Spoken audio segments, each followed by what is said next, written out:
All right, we've just gone 2 minutes past the hour, so let's get this Twitter space underway.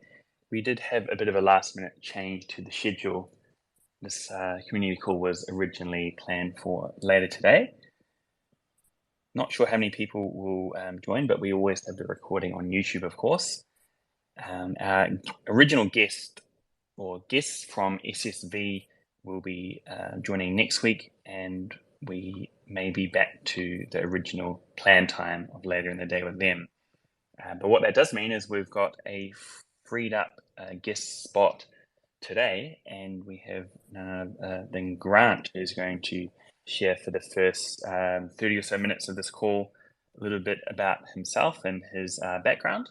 And then later on, Jasper will join to host Langers to go through the bi-weekly update.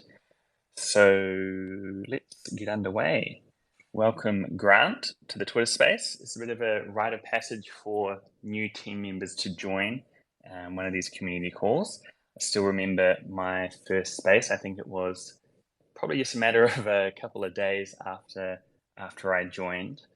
It's a bit of a second interview, as it were, with the community.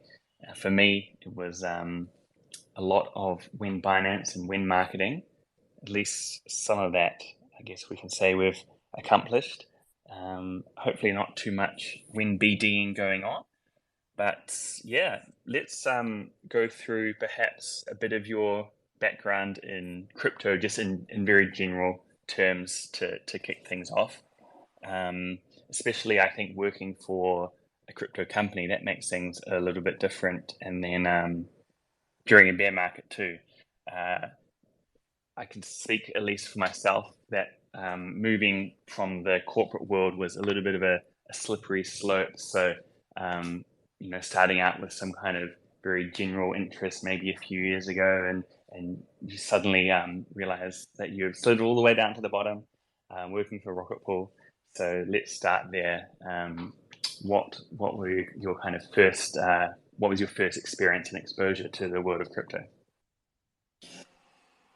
Yeah, cool. Well, thank you first of all for hosting. I am indeed a bit nervous about it, but what I've found so far is that the team and the community are all just pretty awesome. So I feel like I'm pretty comfortable already. First experience with crypto was I can tell you, I can't tell you when it was, but I can tell you how much a Bitcoin was worth because I put it in my Google Chrome bookmark of BTC Markets, which is an Australian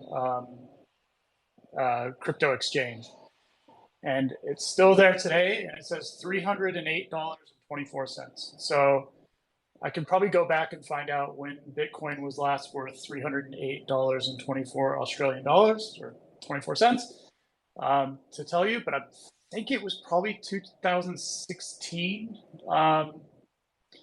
Yeah, so I started dabbling in it purely as a speculator, like probably most people.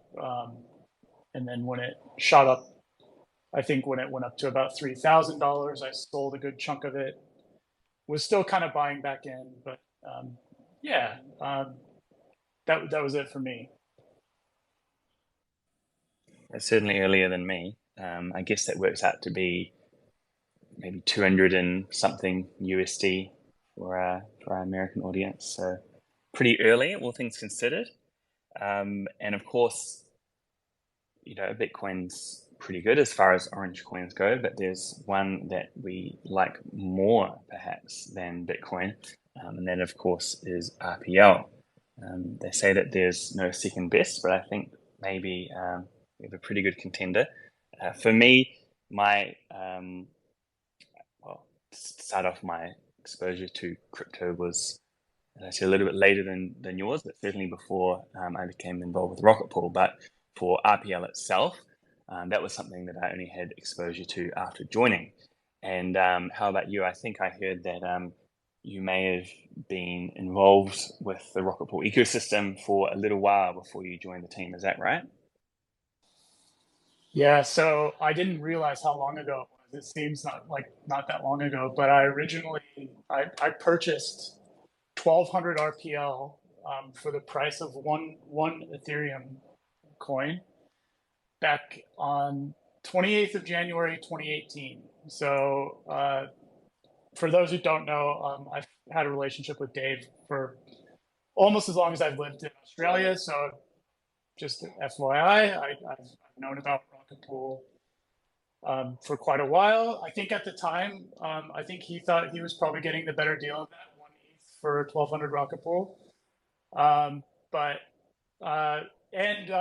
funny side note, that 1,200 is still locked in the same wallet that it went to originally because I put it on a Trezor as which I suppose brings me to my first crypto disaster, which was updating the Trezor firmware like I'd done many times before, and just clicking through the part where it says, be sure you've got your passphrase ready, your recovery seed ready, because this could go wrong. I think they even you have to click a box to acknowledge it. And I'm like, yeah. It's in my desk drawer right next to me. I'm positive. And that piece of paper got thrown away at some point. I don't know when. So yeah, that was my first crypto disaster as well. So my 1,200 RPL, I think about 5 Ethereum, and then a couple of Bitcoins as well was all in that Trezor wallet. Yeah. So at the time, the RPL was kind of well, that's not even worth that much. And now I think all considered, it's all. I don't like to think about it, but I think it's part of what kind of is unique about crypto. But at the same time, that's what I'm still here, so it wasn't that devastating, I guess, but still pretty devastating. Not gonna lie. Yeah, wow, that story is quite the roller coaster. I don't know if it's copium or not, but some people like to view that as the cost of like education in this space. But either way, yeah. Anyway, let's move on. So something that's a little bit unique about Rocket Pool is the two sides to the protocol: node operators and liquid stakers. For me, I do not run a node, at least not yet, but I do dabble in the liquid staking side of things. So how about you? Are you running a node, or do you plan to? I'm running a node on the testnet since last year, just because the plan was always to run a node um, in the real kind, especially with Atlas, because at that time it was 16 and then down to 8. So now it's just kind of a matter of cobbling together the necessary resources for it. I would love access to that Trezor wallet. I could just sort that out today, but unfortunately, I've had to kind of start over again. Um, but but I also do have what crypto I have. Quite a bit of it is in rETH, because it's obviously a great investment. And yeah, so I am liquid staking, but I'm not yet running a node. I hope too soon. At least what you are doing, I think, gives a good insight into the node operation side of things. Always useful when you're um, discussing in a BD capacity with other protocols to have that knowledge. I really need to get around to doing that at some point when my kind of conditions make that suitable. So the liquid staking side, in the past probably 6 or so months, there's been a surge of integrations and new ways to use rETH. Is your rETH just sitting in a wallet somewhere, or are you actively using it with some of these DeFi protocols? Yeah, good question. I I guess this can circle back to my understanding of crypto in general and of even Rocket Pool. Before I actually came to work with the team, I didn't at all know that the whole DeFi landscape was as complicated and um, as offered as many options as it did. I was actually literally blown away by that. So yeah, I actually did play around with putting a little bit on Aave and just to just to see how it worked. It's pretty cool. It's again very different than anything that I come from before or knew about that that Ethereum could do and about what decentralized finance was really about. So very cool. There's a lot to learn, but yeah, the rest of it is most of it, frankly, is actually just sitting on a secure hardware wallet with um, secure seed phrase as well that I have in a very secure location that I will not lose again. Good to know. It is a little bit tricky, I think. DeFi, you sometimes hear commentary on crypto Twitter about the comparison between running a node and DeFi. And the point is made that, well, you can just liquid stake and it's really easy and it's highly passive compared to running a node. And that bit, you can certainly make an argument for it being true. But then there's usually some kind of tag on about using the liquid staking token in DeFi. And I feel like that part of it, the amount of learning and monitoring and checking in for a optimized DeFi portfolio is arguably more complex and requires more time than keeping a node online. So certainly for me, I guess I'm kind of similar, dabbled a little bit, but mostly just holding the rETH. It's also, unless you put in a whole lot of time to, as we always say, do your own research, it is unfortunately easy to get rugged or end up with a position or create a liquidity position that ends up not being profitable. And there is a question coming through from trading in Discord. We want to know any more horror stories that you have from the world of crypto, if that's possible.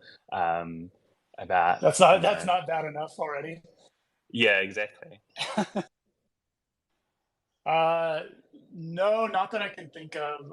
Um, no, I mean, other than I think at one point I was on my way to, I think I had well over, oh God, I can't remember, 10 or 15 Bitcoins. And I remember we took a trip back to the States back in very early on. And we kind of put most of it on a credit card. And I came back and paid for that trip, which was, oh, I think it was maybe $8,000 or $10,000. We were staying with friends and stuff, so it was a pretty cheap trip. And I cashed in Bitcoin to basically pay for it. And I think that now would be worth a couple $100,000. I don't know if that's more of a horror story, but more of one of those things that I just go, ugh, I, wish I would have held on to that. But at least I didn't lose it forever. Yeah, that's true. And I feel like probably that experience was more memorable than the original pizza or something else like that. But anyway, let's move on from these depressing topics. And I mentioned that part of this Twitter space is somewhat of a second interview, or at least it more was for me with my more community-facing role. But let's go over quickly your background before joining the Rocket Pool team. In your role of ecosystem lead, or which I guess is somewhat equivalent to a business development manager, what kind of experience or background or qualifications do you have before you joined Rocket Pool? Yeah, so I've lived in Australia for just over 10 years, and for nearly that entire time, I was working for a pretty large retail group, um, global retailer. I worked in different areas. I worked originally in logistics, moved into a kind of a purchasing and analytics role for a few years, and then towards the end, I was in operations, and so I got I got a pretty well-rounded, um, a very well-rounded background as far as I'm concerned, with learning how to deal with stakeholders, internal, external, international.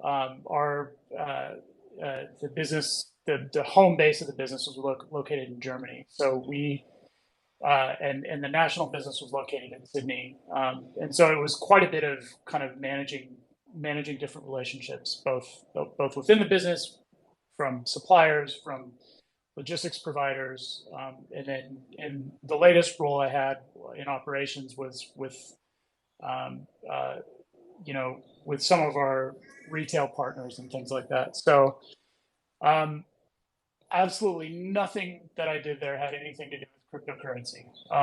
So I'll just get that out there right now. So uh, a lot of my onboarding so far has been learning, and has been kind of getting up to speed. Like I said, the world of cryptocurrency was not at all what I thought it was from the outside. And so that's been really interesting. It's been quite enjoyable, to be honest. Just kind of like uh, figuring out how all these things fit together. Um, but it's one of those things I've in my in my previous life I did a lot of different things. I did a lot of things really well, adapted really well to those things, and I feel like this while being very very challenging and very very different to what I was doing, I feel really confident that I will get my head around it, um, and will be hopefully very successful. So. Yeah, I feel like there's a certain advantage to coming in from a completely different industry, at least in terms of prior work experience. From what I've learned, Rocket Pool does operate a little bit differently than, say, your average crypto project out there. I don't necessarily think that experience working for another project would translate well, but the combination of having that more traditional corporate experience in a particular area, whether it's marketing or BD, combined with the more personal experience of exploring the crypto world yourself, comes together quite well. And certainly for working at a company with international presence across different time zones and cultures, certainly no industry I don't think that has more of that than crypto. So sure that will be a great help for you. What do you think about the difference in how work is done between the corporate world and in your current role? I think for me that was one of the biggest shocks, going from uh, like an email chain back and forth with a dozen people in copy to now you have a Telegram DM or group with anonymous people. That's as much as I can sometimes complain about Telegram in particular.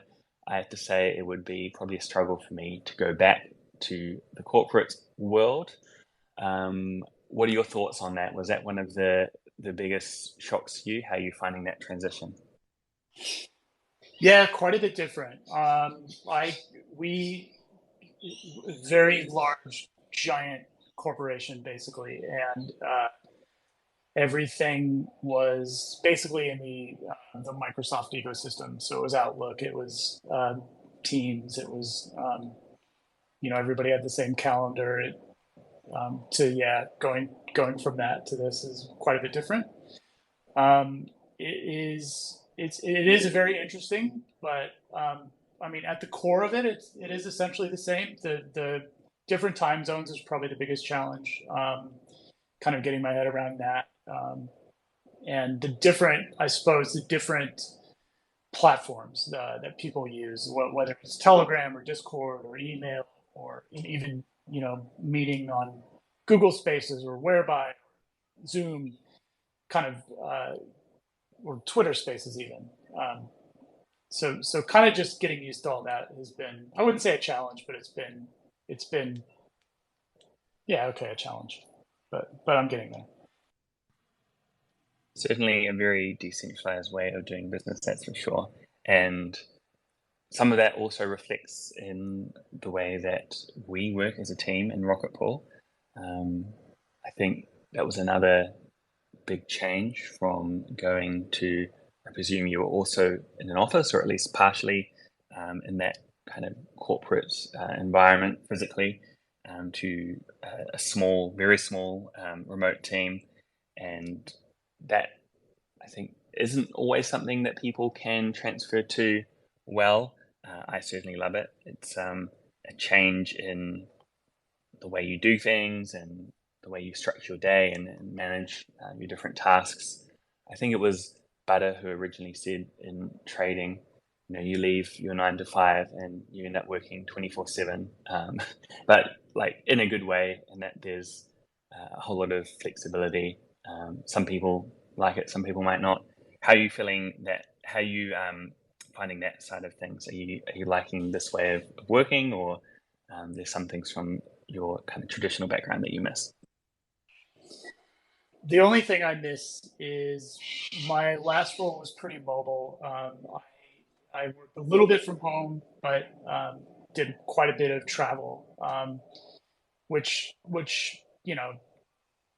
that's not that big of a deal. It's more it's similar to like when the COVID lockdown started. I worked 100% from home during that, and at the time I was in a very analytical role, and so it was actually pretty similar, smaller team, a subset of a team that I looked after, and I really enjoyed it. I enjoyed the flexibility. I enjoyed the kind of, it's weird to say it, but the intimacy of working from home with other people who are also working from home. My cat Memphis has decided to join. Oh, there he goes. Apologize if he starts meowing. There's nothing I can do about it. But yeah, it's and I suppose I should say too, like the team itself is just so good. I mean, I know that that's not a very articulate way of putting it, but you guys, everybody's so supportive. Everybody's so of one mind and of one kind of goal, and it's just a real pleasure to work with people like that. And um, I know that probably reflects a lot of Dave and how he wanted to kind of put things together. But everybody who's met Dave knows what a good guy he is, and I think that just reflects on the team. So it's just awesome. Everybody's been so patient and supportive. All the dumb questions I ask, and believe me, I ask a lot of dumb questions. So as you probably know, Matt, but I am enjoying it so far. I like being at home. The flexibility is great. Yeah, it sure is. And it's, I feel like not even, or maybe just coming up to 1 month that you've been in the role. Obviously, there's a lot of getting up to speed. I know that all too well. But you've already been involved with a couple of BD projects from what I've heard. And maybe we can't share all the details on this call. As I've said a few times in the past, there's usually a lot of discussions and meetings and calls that we have with other different protocols, and that can last for potentially weeks or months behind the scenes before anything's public. But I feel like we can name at least the protocols. You were involved with writing a a proposal recently, and you've been in a couple of meetings with another well-known DeFi protocol. How have you found that experience? And is there anything that you're working on right now, or looking forward to working on in the future, or otherwise, have you found getting up to speed and the learning curve with understanding the Rocket Pool ecosystem? Yeah, it I think um, the the the different things that I've worked on so far have been really beneficial to me. I know that the compound one is probably what you're referring to mostly, is putting together that proposal to have rETH um, as a collateral um, on their platform. Um, I really enjoyed that because it kind of really forced me to dig in and to learn about um, how these things really work at the core level, and how other protocols interact, and how to understand, okay, what does it take to kind of lobby to get your asset on a platform like that. I'm not sure. I better check with Langers. We talked a little bit about what future projects that I'll be kind of interacting with. I'm not sure what I can and can't talk about, so I better just keep it pretty general. But it's mainly we'll be engaging with some of the other uh, platforms that are similar to Compound, and kind of working out ways to make it easier to integrate with them. We'll try and make as much of that public as possible. Um, but we are kind of like putting a pipeline together. Grant and I are kind of like working on putting that pipeline together, so that we can actually start communicating, what we can communicate, and other stuff that we can't. We'll just keep to ourselves for now, until we suddenly announce it.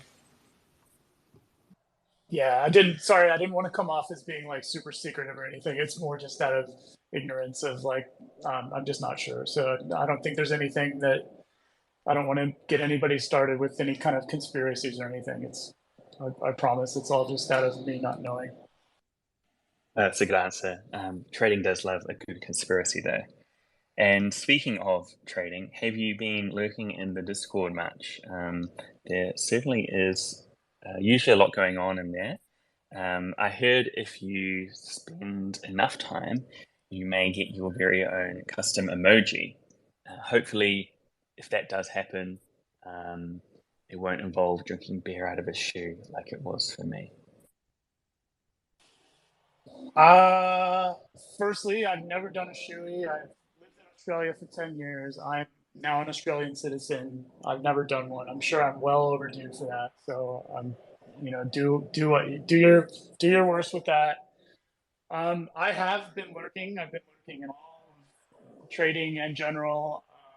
I find it utterly fascinating. I was watching yesterday as the price of RPL spiked to by about, I don't know, 10 or 12% for no apparent reason, and I got quite a lot of enjoyment about watching people kind of like trying to figure out what was happening, and the kind of the excitement around it. So I haven't really commented or anything because um, I've always kind of been that way. I'm more of just an observer.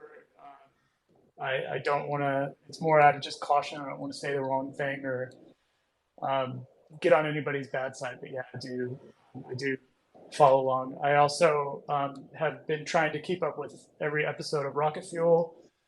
That's probably just a shout out to Whack.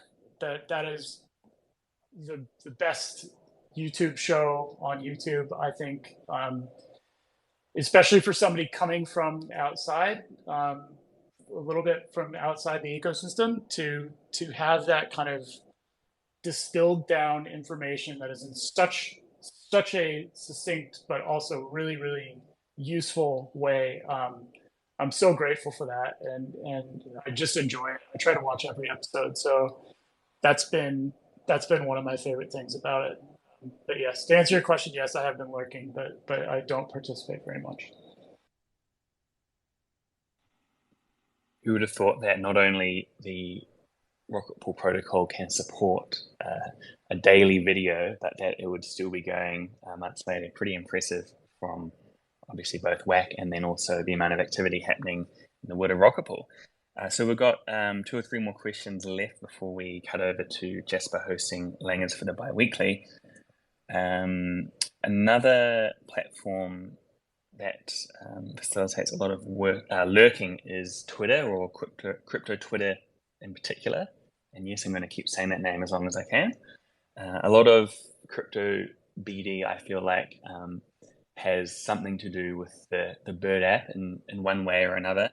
But unfortunately, there is a lot of content and spam to sift through.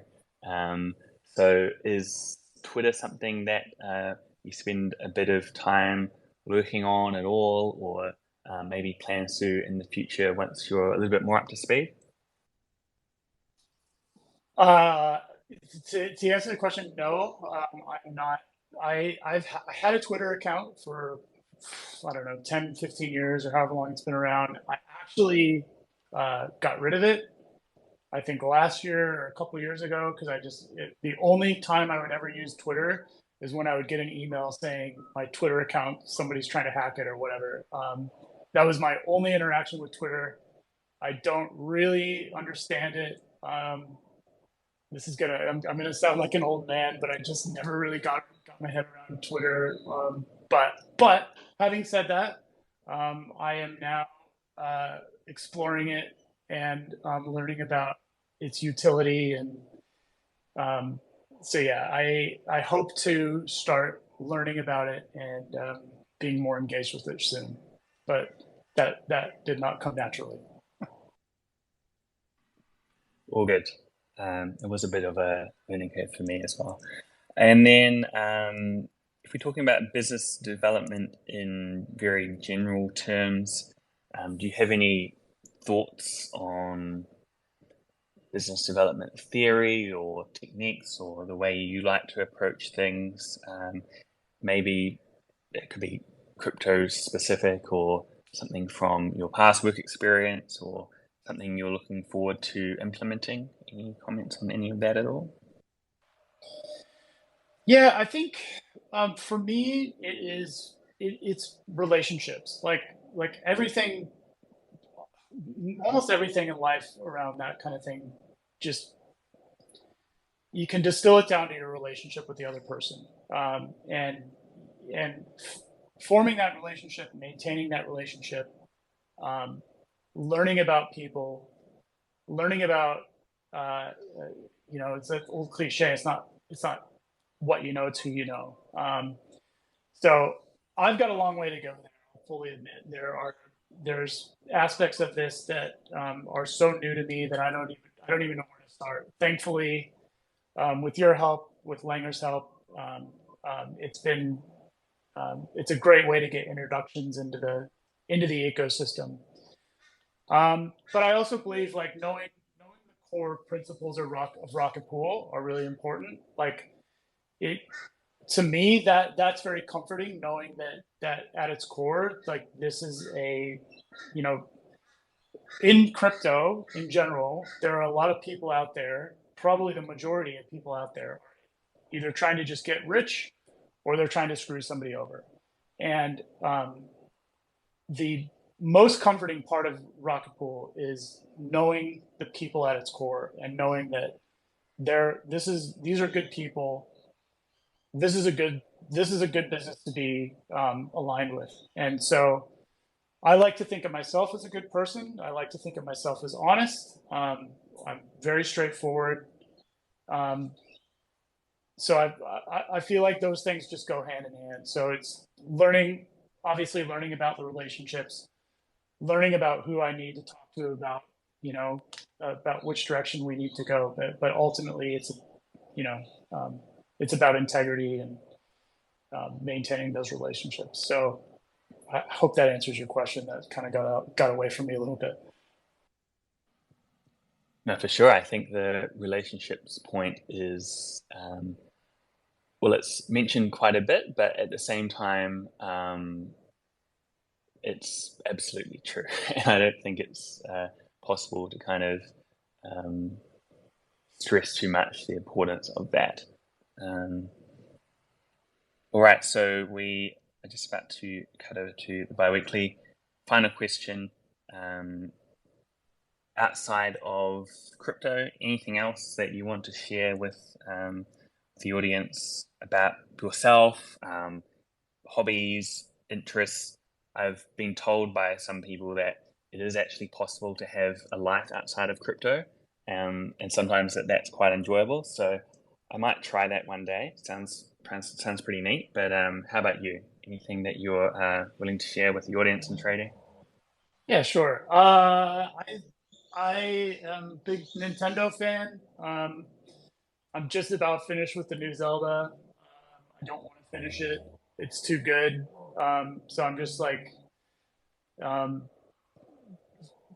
around trying to find Koroks and stuff like that. Hopefully some people will understand where I'm coming from there. But and then other than that, I really love running. I just completed the Brisbane Marathon in June in just over 4 hours, which was great. It's my first one. I've done several half marathons, but that's my kind of daily, almost daily routine outside of work, is getting outside and running through and around this beautiful city. So good stuff. I hear well, for most of the call, the birds in the background managed to keep it down a little bit. It's a very Australian sound.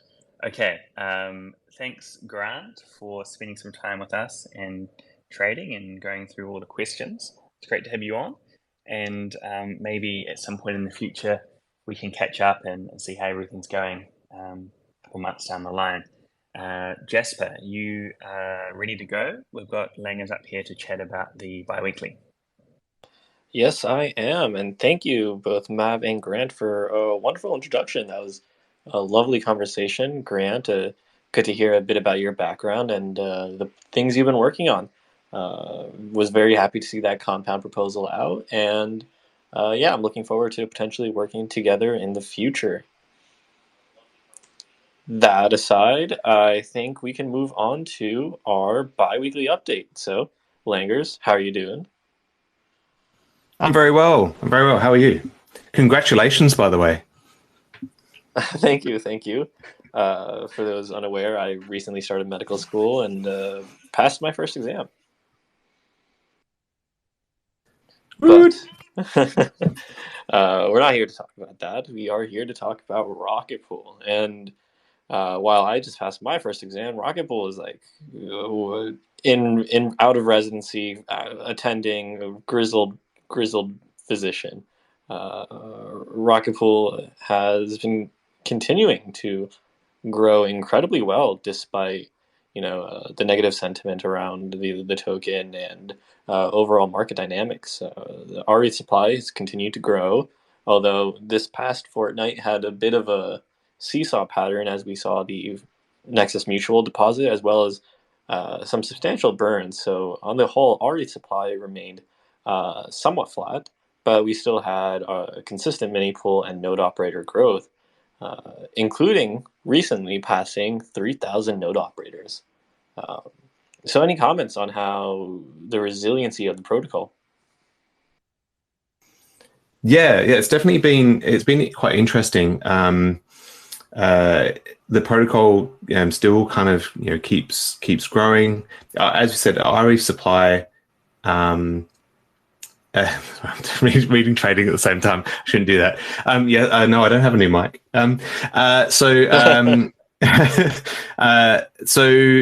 It keeps growing. I think it is interesting. Like we had that massive burn from I haven't kind of dug into the where that went to or anything else, but because we have a lot of different actors now using Rocket Pool, they could be covering positions, they could be reprioritizing, all of that sort of thing. But then obviously we had the massive influx from Nexus as well. So We've done pretty well this month, considering. I think with the market sentiment, it's going to be interesting, like the next few months. But as as things, as you said, we're still kind of growing, we're still moving forward. So we can't really complain about that.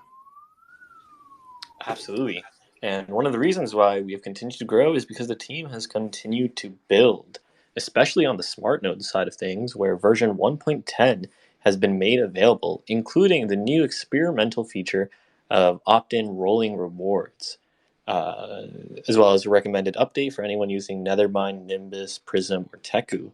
And I also saw Joe teasing in the Discord the Smart Node 2.0.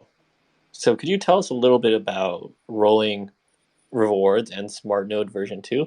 Of course, we don't have Joe with us, unfortunately, but I'm curious on what you can tell us. So, the Smart Node version 2 is basically a revamp. So the idea behind it is really just to kind of like tidy up a lot of the stuff behind the scenes. So he's doing a lot of work on the Go library to make it super efficient. What it should actually do is it should make the CLI a lot snappier.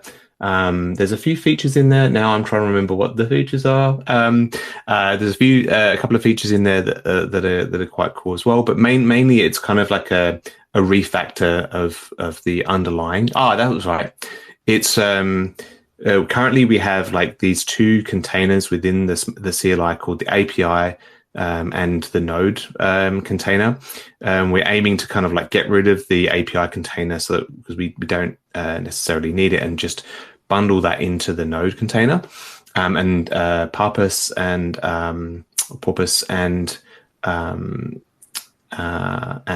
Patches are working on that as well to kind of help us scope out some elements of that. So so it's really exciting. So one of the things, there's some benefits of doing that. Mainly, it kind of helps with integrating with other stuff, and gives us a nice kind of interface for that. So there's a whole heap of stuff in there. He's having fun kind of tearing out code and making it a lot better. So overall, it's going to be amazing.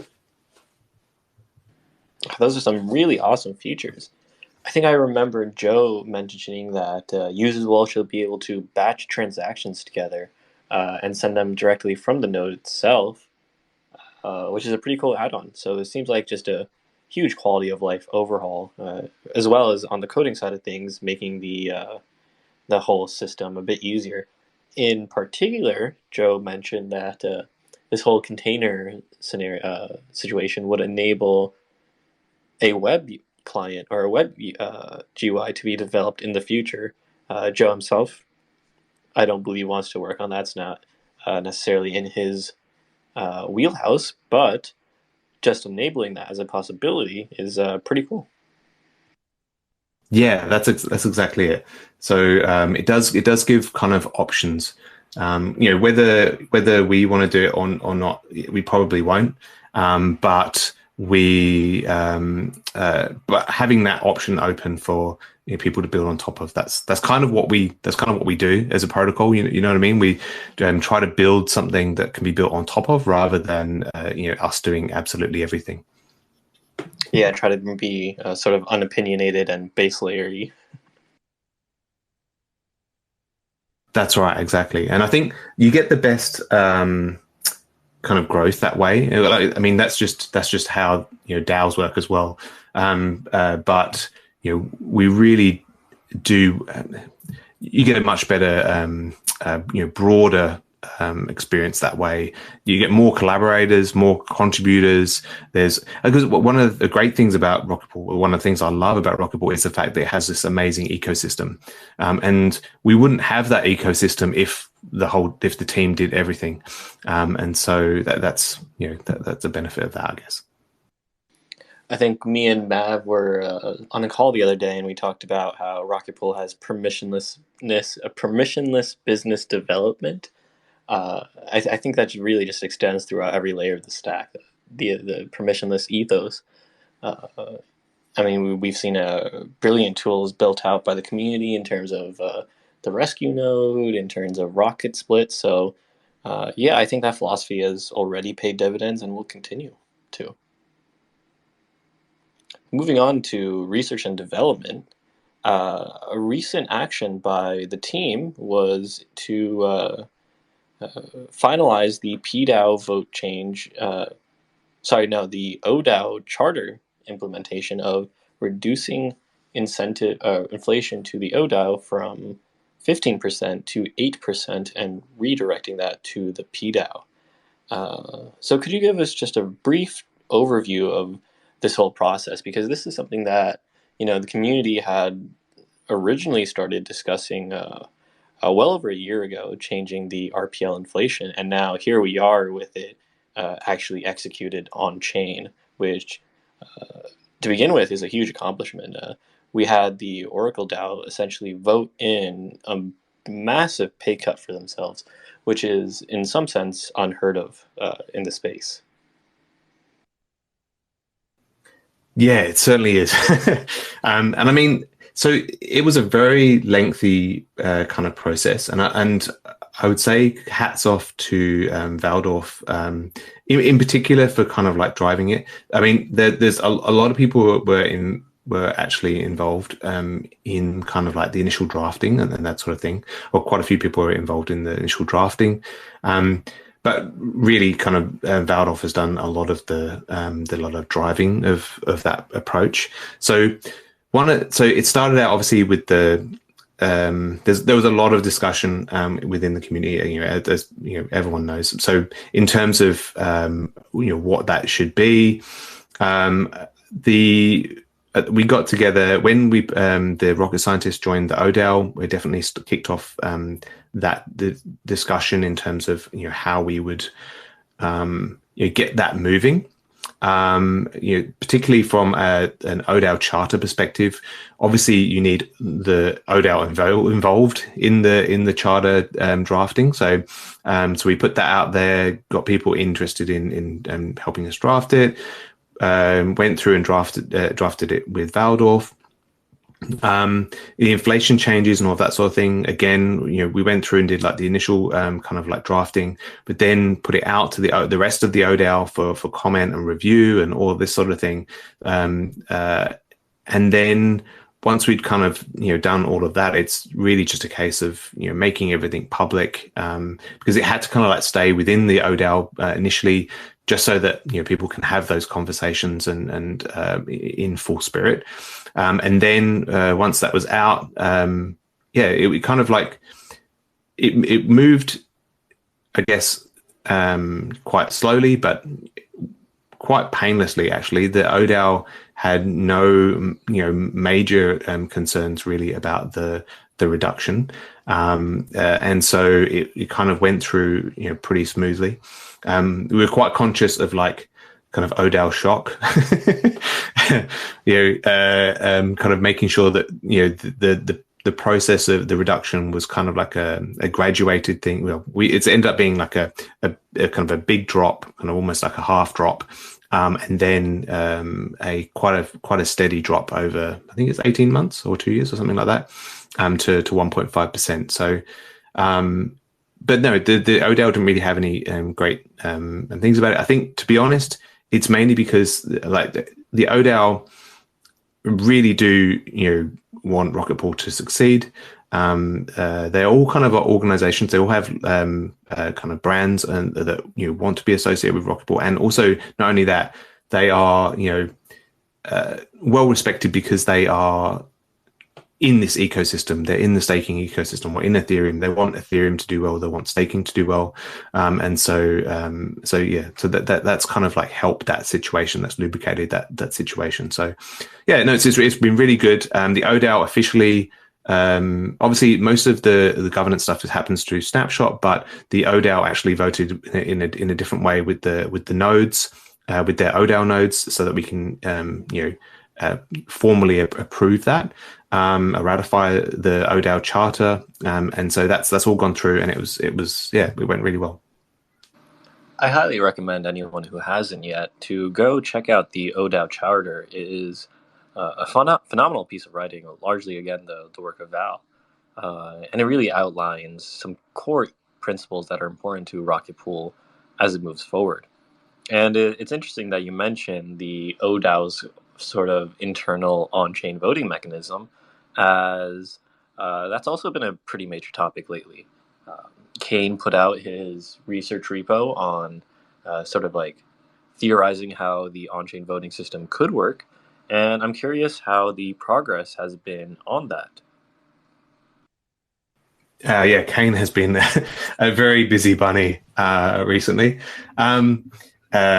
So he's been writing kind of like design docs all over the place, but on the PDAO voting thing. So obviously he's drafted up. It's still a draft design. It may tweak as we go. As often, you design it, but then it doesn't. You need to kind of adjust as you go through development, as you find issues.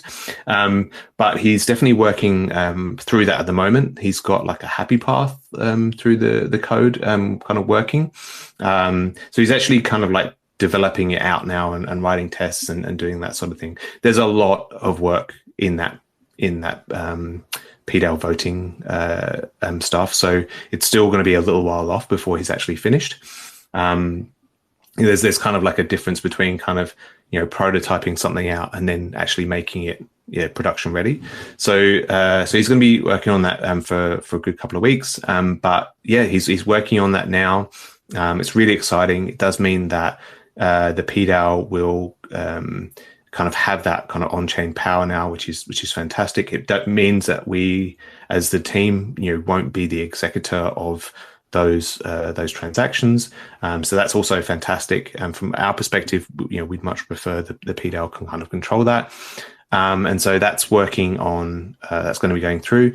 I think one thing that we haven't done yet, but we need to probably schedule in, is some community review of like I think we're gonna do like a first stab at it, but looking at each of the settings that the PDAO actually controls, and then figuring out, okay, so which ones need guardrails, which ones should be removed or hard coded, which ones should the PDAO have control over. And then also, or maybe like, we've also got this concept of the Security Council. I think we're mainly that's just going to be like being able to do like pauses and that sort of thing for security purposes. But we need to kind of like figure out which things that can control as well. And yeah, so that's going to be good. I think we're happy with how that PDAO stuff is moving along. Obviously, he's also been doing some other design stuff. I'm not sure whether it was in this update, but definitely last week's update or last fortnight's update around like megapools and that sort of thing. That's really exciting. We're really looking forward to that. I mean, that's going to be probably the following release after this one. I'm working on the roadmap Medium article, which is now going really well. So hopefully I'll have that out soon. But we to kind of like explain how we're going to get that stuff out.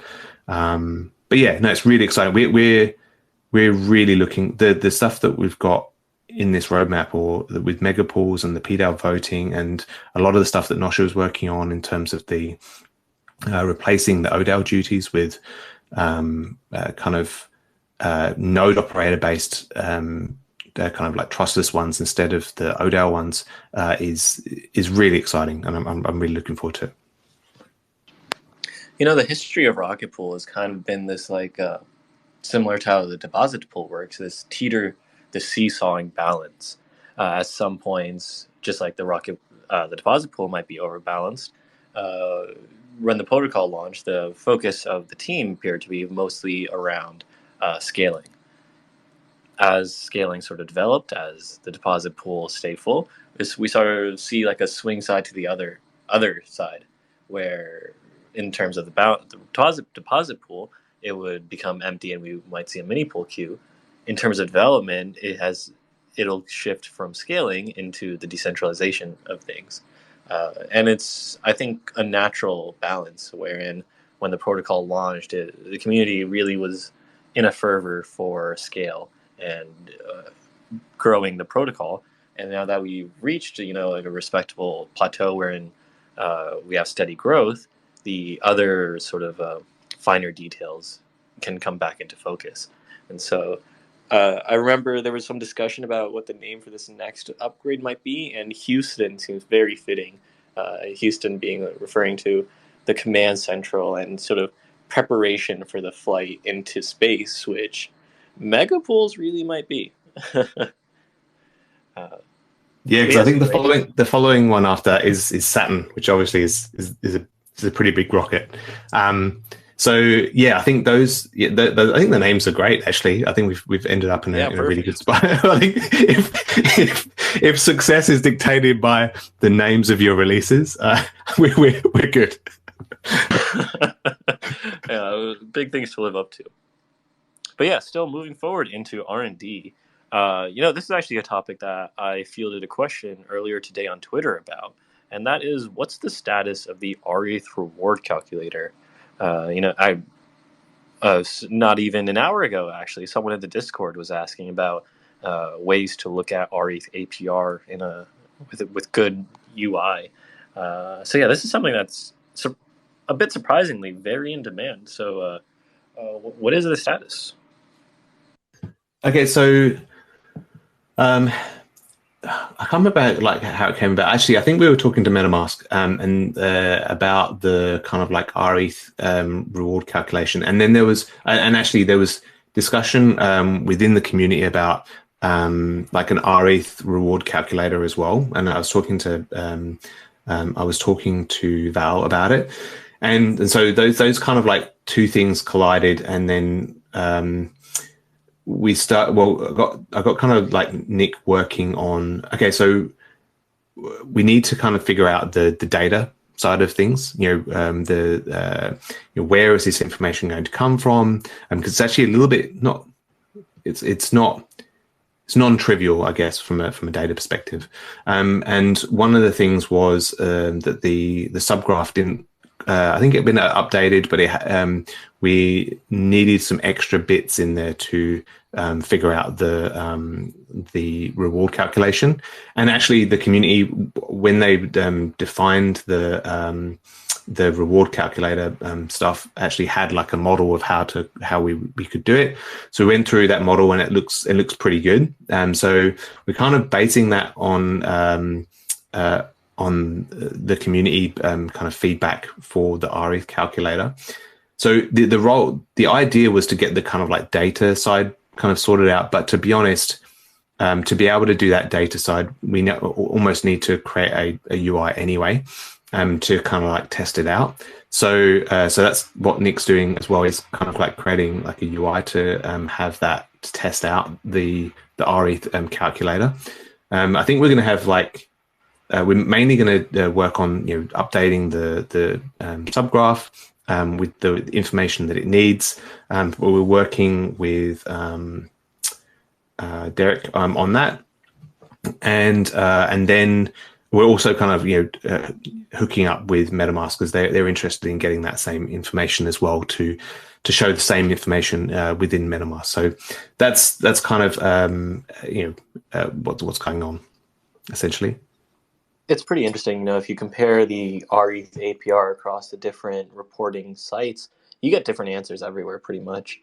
That's because the answer is there is no one answer. I mean, it depends on what time frame in which you look at it and what you include in the calculation. So there is a lot of subjective decisions. And that's kind of that was kind of another thing. The other thing was trying to standardize. That's something that I haven't done properly yet, actually. So I've been meaning to kind of like get everyone in the same DM chat and try to kind of like standardize some of that, because it'd be good to kind of like have a definitive, this is how you calculate it, and this is how everyone calculates it, and so that it's all the same across everywhere. But we'll kind of see that when we get there.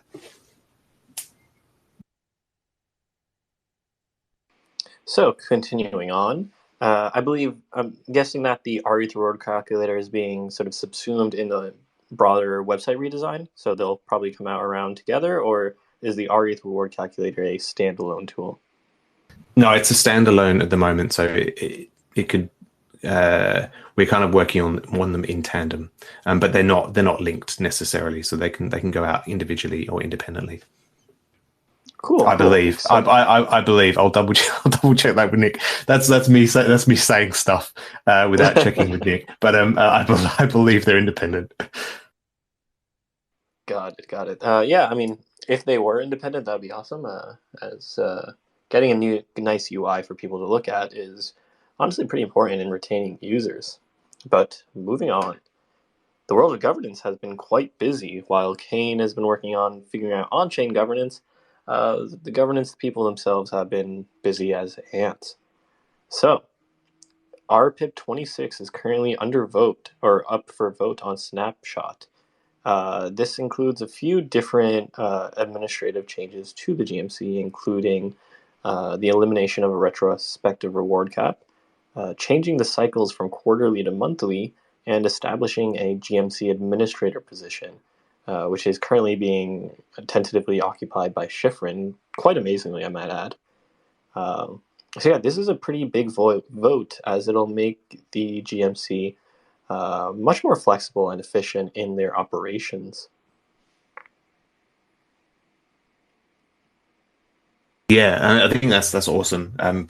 To kind of like they're now starting to kind of really get there now. So that's awesome. Awesome to see. Yeah. Assuming the above will pass, the GMC administrator position is taking applications. So if you're interested in this, consider it and make potentially a position application.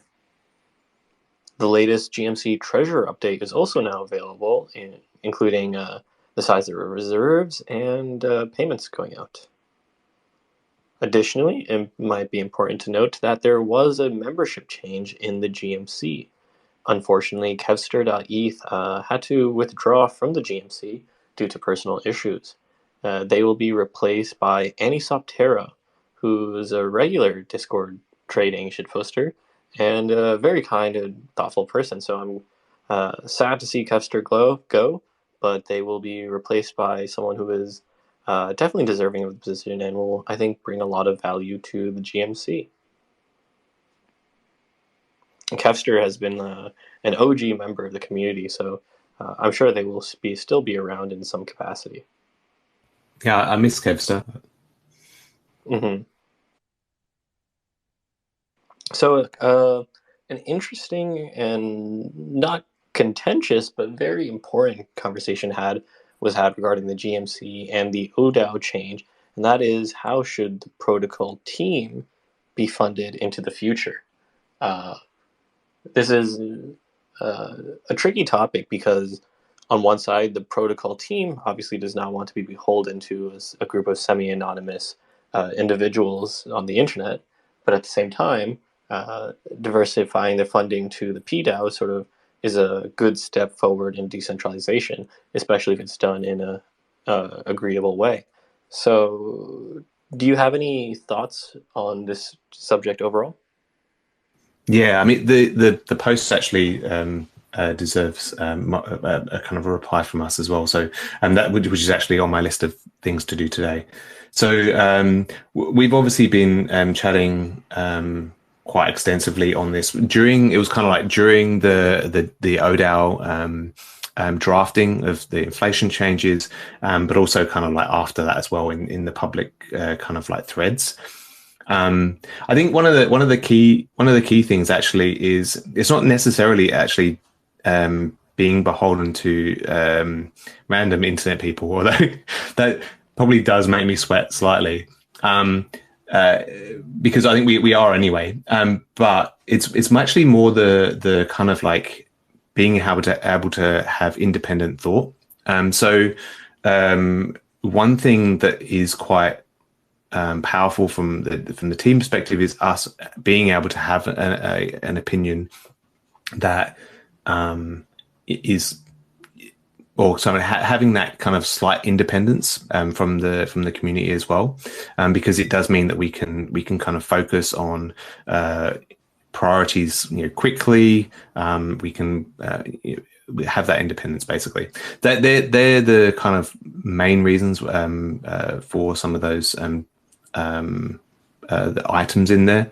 But in general, I think the PDAO kind of has control over this kind of going forward.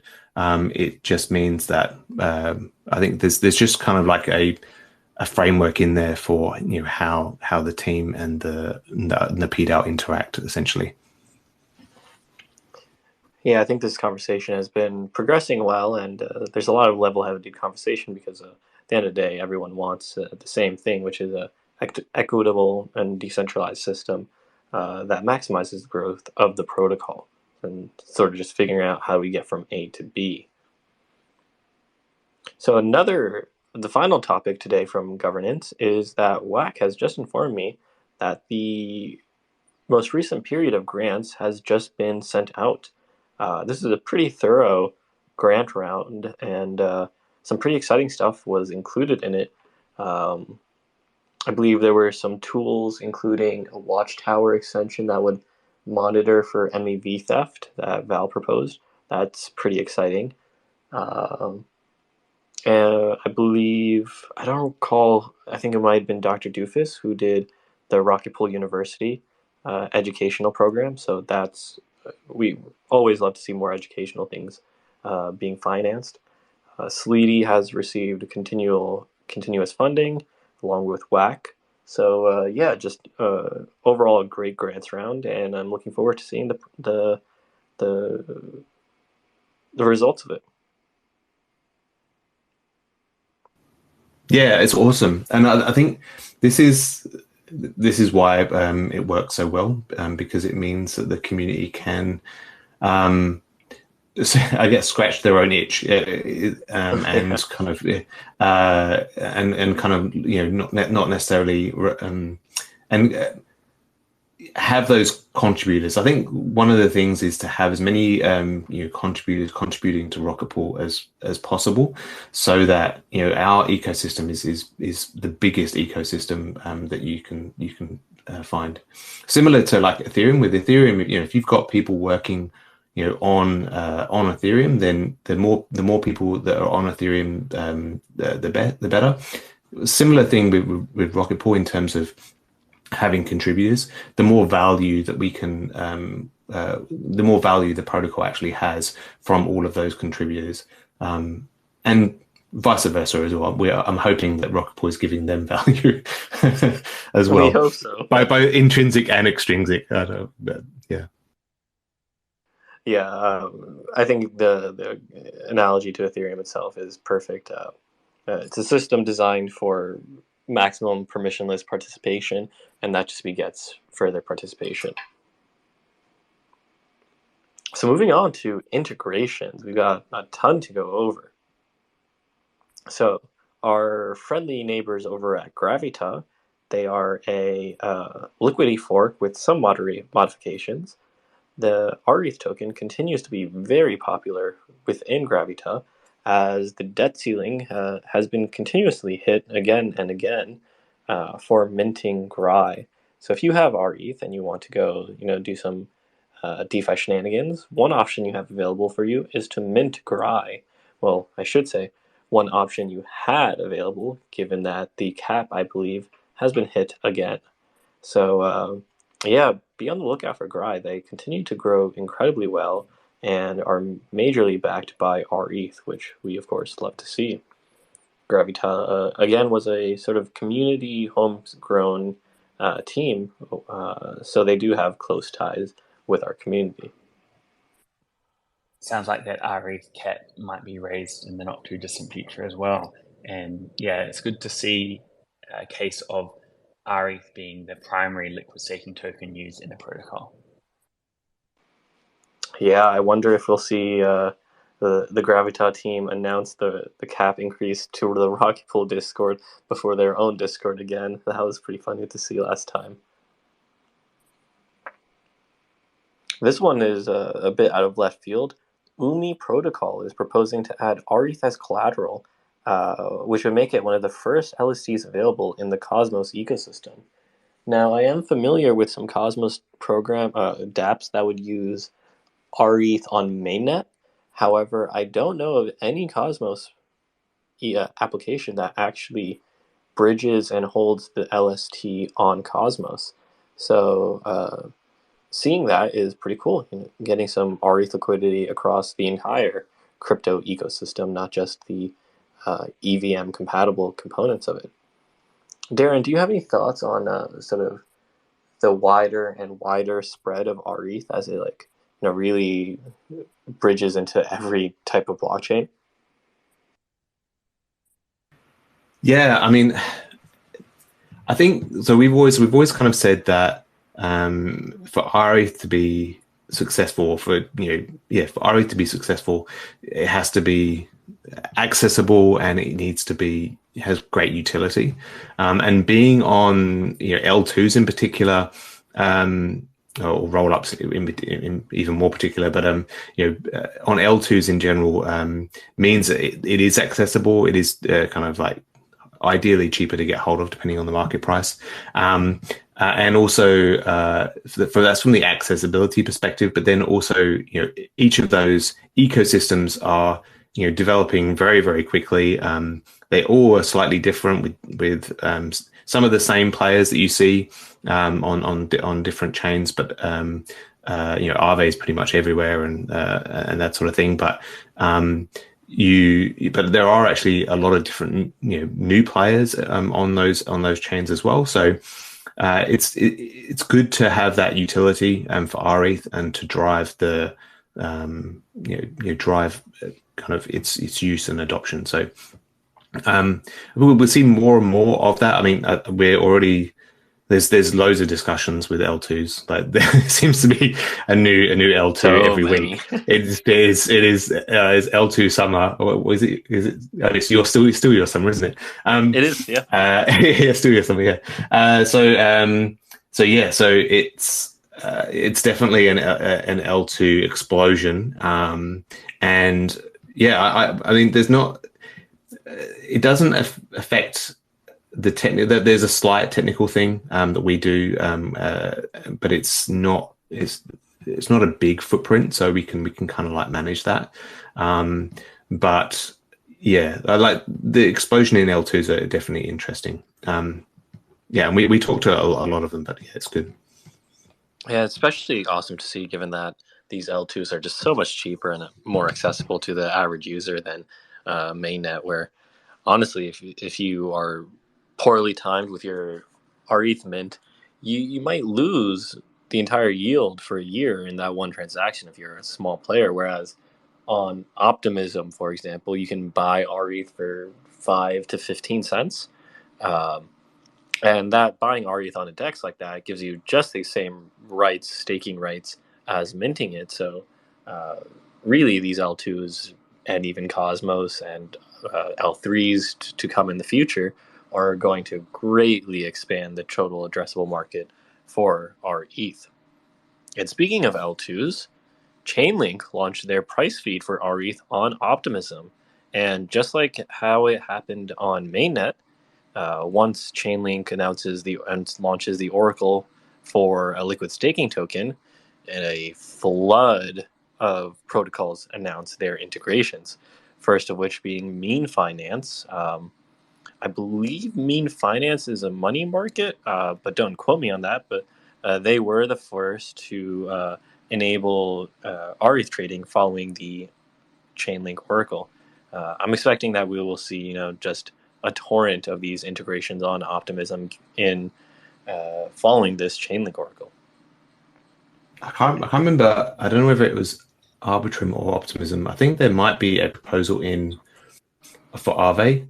I thought there was an Aave Optimism one. is live. Oh, it's live. Like, yeah, sorry, that's right. It's E-mode live, on Optimism for rETH is live. That's It was right. just a tongue twister of a sentence, but it's really incredible. Like a year ago, we were clamming for Aave and Chainlink to enable rETH so that E-mode would eventually be a thing, but now we have it on L2s.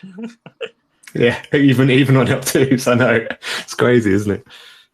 And soon it'll be on all the L2s, and at least all the L2s with reasonable liquidity and decent chances of Chainlink, which are pretty good because one of the major roadblockers for Chainlink adopting a new chain is the gas fees for them, because they have to run these oracles, which when they publish data to the chain is quite costly. So while they are very hesitant to onboard assets on L1, they are much more willing to onboard assets on L2. At the same time, rETH has way better demand opportunities on L2. So yeah, just a win-win between Chainlink and rETH and L2s that I think we'll just see continue play out. Davos Protocol announced that they would be supporting rETH on both Optimism and on Arbitrum. Davos is a stablecoin platform that now allows users to mint DUSD against their liquid state collateral. In a similar vein, GND protocol enabled rETH to be used as collateral as well. GND produces the index token gETH, which is a basket token of Rhapsody, Frax, rETH, and ETH. So again, this is a protocol that was enabled from Chainlink. Lastly, in these sort of collateral basket tokens is Zero Liquid. Zero Liquid is supporting rETH liquid staking token, and while this is not a basket, this is more in the realm of Alchemix. Zero Liquid will allow users to take out 0% interest loans against their rETH that actually pay themselves off. If that sounds familiar, that is because it is essentially what Alchemix did. Cleverly, users could deposit their yield-bearing asset, in this case rETH, take a loan against it in the new protocol stablecoin at 0% interest, and the yield from their collateral is actually used to pay down that loan over time.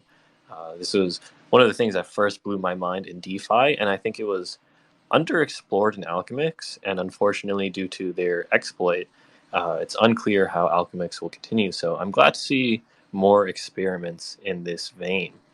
And that's actually a topic we haven't gotten to yet, but I think now is a good time as any, since we were talking about it.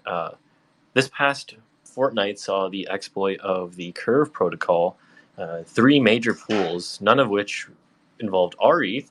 However, this exploit did lead to the Rocket Pool ecosystem getting a massive 253 ETH block.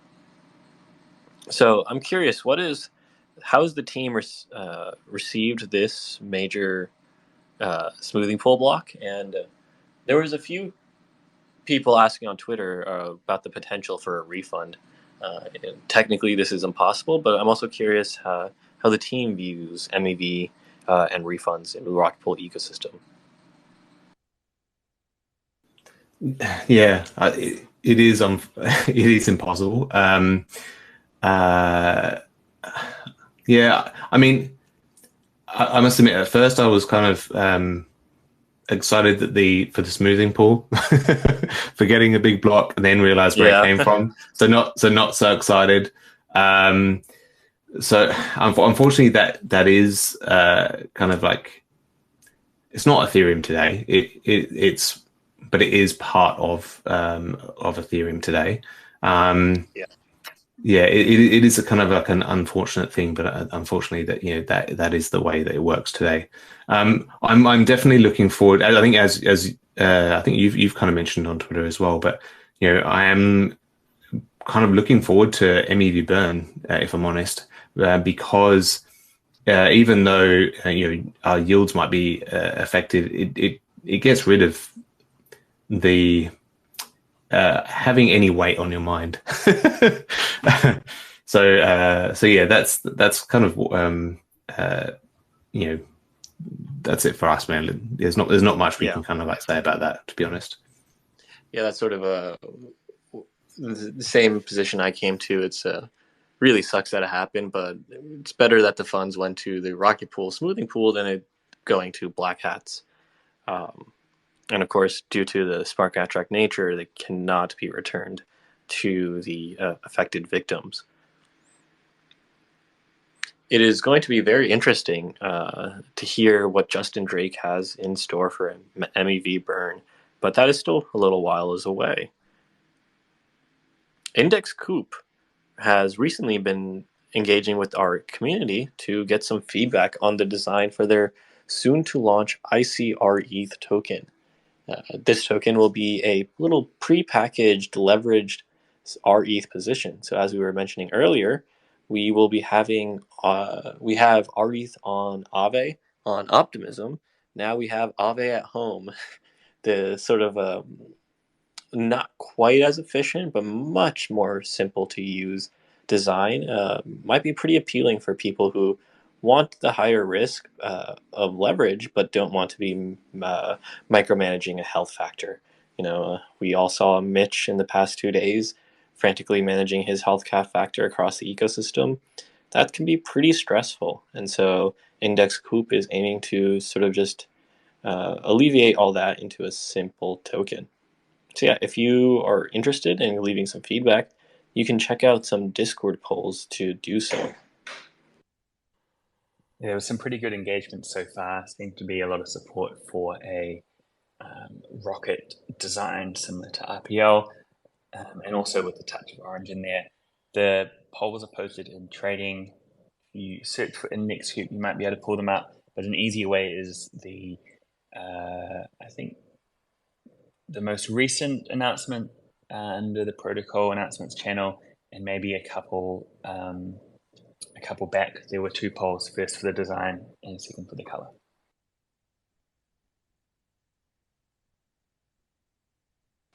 Yeah, they're overall great designs. So make sure you leave your opinion. So moving on now to media and marketing. So as we mentioned, the smoothing pool received a massive 253 ETH block, and that temporarily boosted rETH APR to, I believe, 15% on the day, which made for some great tweets, but again, it was on the backdrop of an overall very unfortunate and upsetting protocol hack. Similarly, rETH has been the top fortnightly liquid staking market share gainer, and this is a trend that's been pretty consistent. It's that even though rETH has not been growing as fast as it was directly after Atlas, it continues to lead the pack of LSTs in terms of market share growth. LSTs as a whole have suffered somewhat from the deposit queue, but Rocket Pool has really maintained its strength among the pack. Yeah, this is kind of building on the discussion earlier about how do you measure rETH APY, and I think it's the case both for the result of the big block, and then also if we're talking about measuring overall performance, there's a lot of different timeframes and metrics that you can use.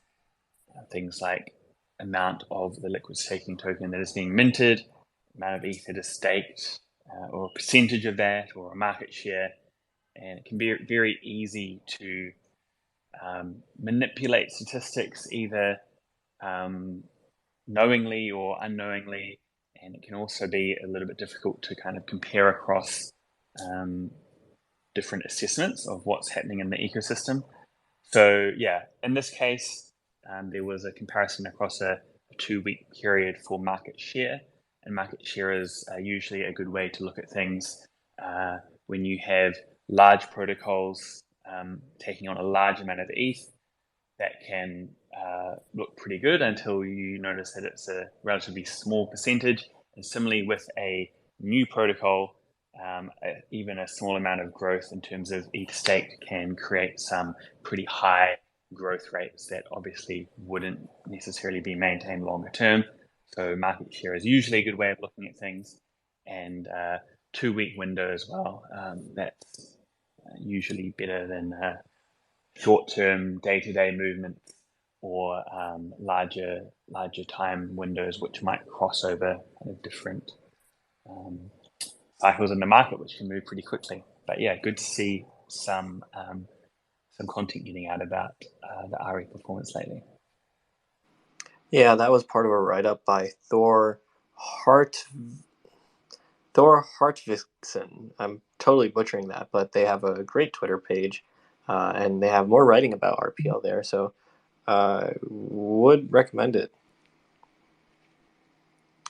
Moving on, RPL perps are now being traded on Synthetics,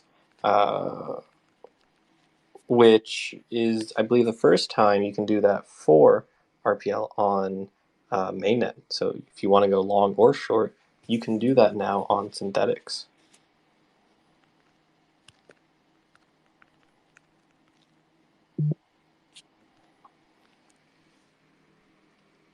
Langers also had a recent conversation about Rocket Pool in DeFi Toronto, as well as First Digital. Could you give us a little TLDR about these conversations? So First Digital, I did a long time ago, so I have no idea what I said. But the DeFi Toronto one, was basically a Rocket Pool 101. And whenever it's a Rocket Pool 101, it's usually an Ethereum staking 101 as well. I went into a little bit of the DeFi stuff that's kind of like going on as well, because it's a DeFi group, but B, Toronto is they were quite well versed actually. So but it's always good to kind of like lay the groundwork anyway. Yeah, it went really well. They actually did like a really great market kind of recap thing at the beginning of the talk, and then I kind of was the first speaker. Then they had a couple of speakers after me as well. But yeah, no, it went really well. Yeah, it was basically a Rocket Pool kind of 101, where we're at, what and how it works and all that sort of thing. Great, definitely important to get out there wherever we can. So, as we mentioned earlier, Nexus Mutual had a $27 million rETH acquisition that had some great coverage by the block. Nexus Mutual decided to do this on the back of the community's outreach to diversify their treasury. So big shout out to the treasury, and glad to see that executed. An interesting one recently was actually, sorry, I should say, so I think Nexus Mutual have actually been looking at RE for quite some time. I know we were kind of having chats with them for a very long time. There were a couple of things that I think they needed to have in place. I think one of the Chainlink Oracle, for some reason, they were interested in having in place. But yeah, definitely the community push, to talk to all DAOs was very, very strong, and it's definitely something that we should be pushing going forward as well. I was not aware of that. I'm glad to see that their team has been very proactively engaged. Moving into a different world, Kujira Finance decided to organically deploy their LP token against rETH on Optimism. This is sort of the opposite as the Nexus situation, since Kujira decided essentially on their own to LP against rETH. So great to see this sort of grassroots adoption. Justin Drake had this talk at ETC about how MEV burn would benefit Rocket Pool more than potentially other LSTs. If you're curious about this topic, I put out a pretty good Twitter thread on it that I would recommend. And on top of this, we've also had some coverage by Spool, Bybit, and other media sources about generally the updates in the Rocket Pool ecosystem. And last but not least, Rocket Pool was featured in an article about restaking. So it's interesting to see how Rocket Pool and restaking might go together. Very interesting. But that is going to be all from me today. Matt will be taking over for the end of this call. Thank you guys for having me. Thanks, Jasper. Catch you on the next one. But yeah, good to see still some media coverage coming through. We all know restaking, regardless of your level of knowledge or opinion on the topic, does generate a lot of hype in the crypto ecosystem, or at least it certainly has recently, and I expect that will be the case going forwards too. So it will be interesting to see how Rocket Pool might play into that. We have reached the end of our bi-weekly update. A couple of small things from me, just to reiterate what we mentioned at the start of the call, which was quite some time ago now. We will be getting SSB back as guests. That is likely to happen next week, date and time to be confirmed. So make sure if you have any burning DVT questions to ping me with them or pop them under the Twitter space tweet once that eventually gets out. One more thing, we discussed it briefly on the previous community call last week, but it's getting a little bit more serious now, which is the Rocket Pool team's attendance at certain events throughout the rest of the year. So I think it's time to get one of the Discord channels a bit more active. We did have one for ETH Denver, so keep an eye out for a potential name change for that channel, and maybe some feedback gathering exercise to see who from the community might be interested in attending certain events throughout the year. But aside from that, I think we're done for this call.